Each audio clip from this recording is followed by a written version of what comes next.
Hey YouTube, Kira Qualia here, bringing you all my Cardfight Vanguard Triumph Dragon deck profile for post-Faded Clash, along with the new decks that we got in the Faded Clash booster set. We also got the needed effect support for the starter decks that we had to introduce the energy generator skills. I figured I'd start with the main one that I was building, which is Roaring Thunder Dragon, Triumph Dragon, and show all the additional support we got for the deck, along with some of the older Dragon Empire support that you can use to definitely help power up this deck to its fullest potential. So let's go ahead and get started with the deck profile.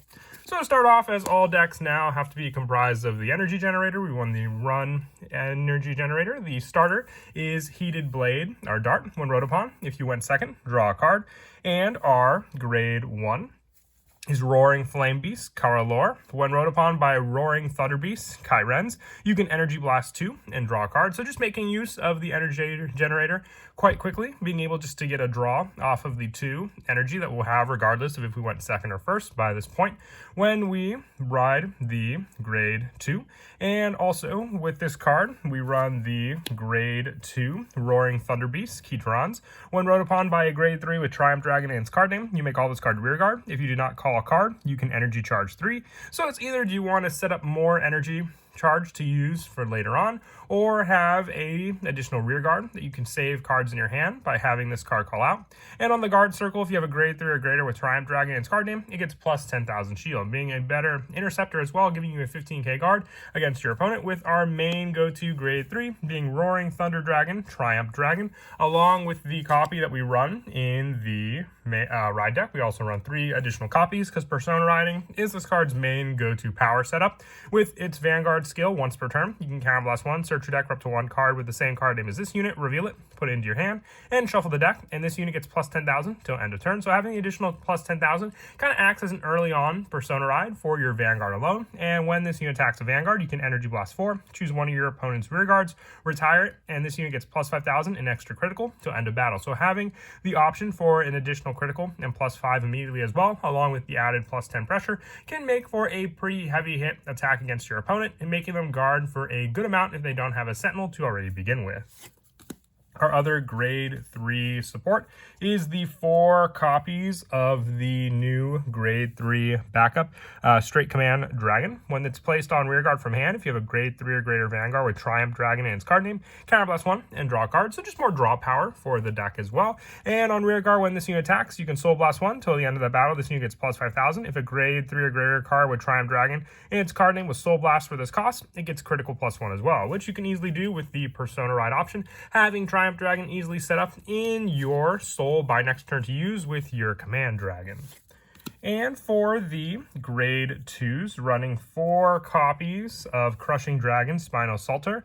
On rearguard once per turn, when your opponent's rearguard is retired by the ability of your grade 3 or greater Vanguard, it gets plus 10 till end of turn. So if you use your Vanguard for its own retire skill, you'll have an additional plus 10 on top of Spino Assaulter. And if you Persona Road, that's a 30,000 power unit going up against your opponent without even the boost provided. It's a once per turn, but still very easy to accomplish if you just use your Vanguard to do so. For our other grade 2s, running 4 copies of Blast Artillery Dragon, Brachial Force. On rearguard, when this unit attack hits, retire this unit, draw a card, and choose one of your opponent's rear guards and retire it. So more retire power on top of our Vanguard to begin with, just having more of a pressure for your opponent to want to avoid the Vanguard attack. But then if they do let the Brachial Force attack go through, that's an additional retire and draw power for you as well. And also for the grade 2s, 3 copies of Great Flame Axe of Ambitious Scales, Kogaflam. When discarded from the hand during the ride phase, you can Soul Blast 1, put this card on the bottom of the deck, and draw a card. So just more consistency for using it as a discard for the ride cost. And when it's placed on rear, if you Persona Road this turn, Counterblast 1 and retire all your opponent's rear guards in the same column as this unit. So you have your Vanguard and Brachial Force along with Kogaflam being able to take out a good variety of rear guards that your opponent may try to use against you with this card. And also 3 copies of Dragritter Fallheart, the new Energy Blast unit. When put on guard Guard Circle from hand or discard it from hand while riding from the ride deck. You can Counterblast 1 or Energy Blast 3 and draw a card. So you can either use your Energy Blast or the Counterblast 1 for this card as well. And when this unit's placed on rear guard, if you Persona Row this turn, Counterblast 1 or Energy Blast 3 to choose a grade 1 card without Sentinel from your drop and call it to the back row rear guard, giving you more grade 1 setup as well for a variety of the different grade 1s that we run in the deck. One of them being our new grade 1 unit,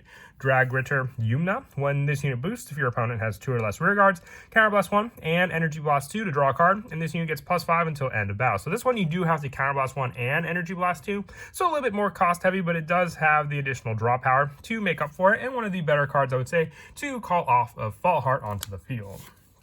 I also run the 3 copies of Stealth Dragon Kuden Musubi. When this card is discarded from the hand during your ride phase, you may call this card to rear guard as rest. So the good majority of the time with your ride deck, you should be able to discard a wide variety of cards, whether it be your Kogaflan, your Dragritter Fault Heart, or even your Stealth Dragon Kuden Musubi, which then will just be able to be called out as a rear guard as rest to then be used for setup later on. It may not be the best at the turn it was discarded because it is rested, but it's better than most of the time when you have to, discard something to go into the ride deck regardless and then not have anything to fall back on afterwards. I also run the 2 copies of the Red Jeweled Beast Galnet. When placed on rear guard or guard circle, put a total of 2 cards from your solar drop that were in the ride deck face up and perform either the following according to the circle the unit is on. You can, on rear guard, you can draw a card, or the guard circle gets +15 shield till end of battle. So after you make use of your Soul Blast for either your grade 1 from the ride deck,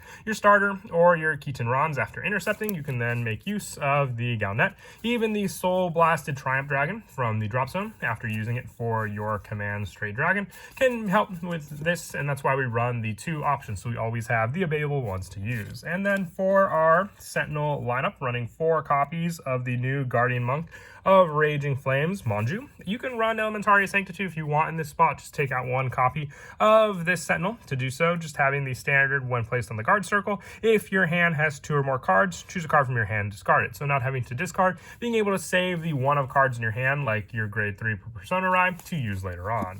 For our trigger lineup, we're going with the 8 critical just to have the utmost pressure with Triumph Dragon's own critical skill, because then when you can hit for 3 damage, that's a chunk that most of the time your opponent cannot recover from. So 4 of the new Rogue Beast, Sunasuguri, and for the Light Elemental Pachiri, you can run any critical at this spot. I was just running the newest one from the booster pack just to keep up with the new theme, with our next trigger being the draw trigger spot. So 3 copies of Flare Veil Dragon as well, having the initial 5k guard on top of its guard, with our heal being 4 copies of the new Refreshing Wind Dino Breeze. Once again, just the heal that was in the starter deck, so wanted to go with the aesthetic as well. And our over trigger being Drag Veda, because we do have additional pressure with our unit when it attacks a Vanguard, and it gets +5 until the end of that battle. It's not a once per turn as well, so if you have the Energy Blast to use with the attack and restand of Triumph Dragon, you can do it quite easily with Drag Veda also.